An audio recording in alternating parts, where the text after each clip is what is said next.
তো আছে, কইছি না মাছ তো না এই দেড় ভাঙিয়া।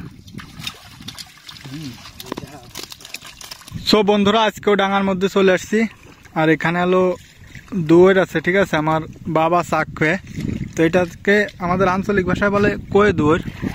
তো এটাই অবশ্যই মাছ আছে, ঠিক আছে। আপনারা ভিডিওটা শেষ অবধি দেখবেন।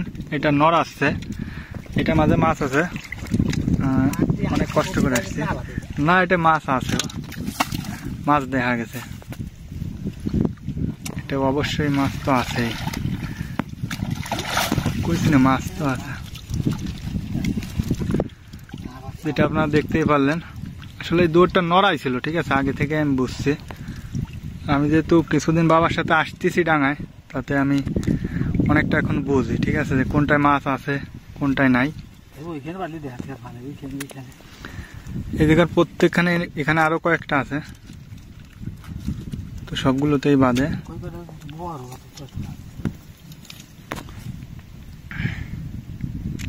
তো এখন এই সাইডে আর একটা আছে, সেটার কাছে যাব, ঠিক আছে। কিরকম জায়গা দিয়ে পাতে সেটা তো আপনারা দেখতেই পাচ্ছেন।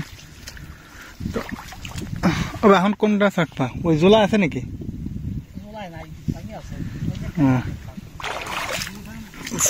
এইরকম জায়গা দিয়া বিলের মধ্যে সব দেশি মাছ, পোনা মাছও বাদে, যেটা আপনারা ভিডিওতে দেখতেই পারেন প্রতিদিন, ঠিক আছে। এই ভিডিওগুলো মানুষ অনেক পছন্দ করে, যার কারণে। এদিকে দূর নাই,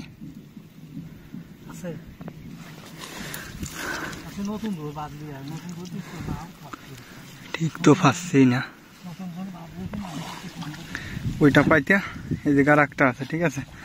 তো এটা আসলে বোঝা যায় না, আমি মোটেও বুঝতে পারতেছি না। তো ওইটা চাই, এইটা চাকবে, এখানে কয়েকটা আছে। তো আপনার একটু ধৈর্য ধরে দেখবেন, ঠিক আছে। দেখলে যদি এইটা কেউ পাতেন, সেও বুঝতে পারবেন যে কীভাবে পাততে হয়।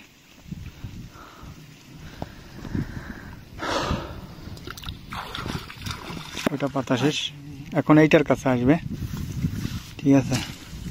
প্রচুর রোদ, গলা শুয়ে গেছে। এটা তো আমি বুঝতেই পারতিনি কোন জায়গা।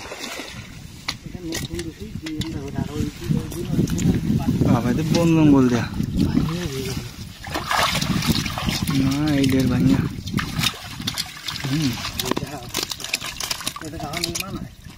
না তো সেরকম খেলা বাইর করা।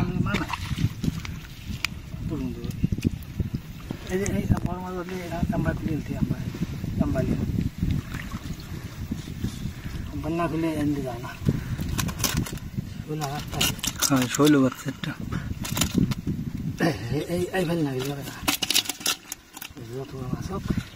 এই জায়গায় মাছ ভালো বাঁধে। এখন সামনেরটাই যাবো, দেখি। আবার একখান আছে, তো এটাকে আমাদের আঞ্চলিক ভাষায় বলে কয়ে দূর, ঠিক আছে।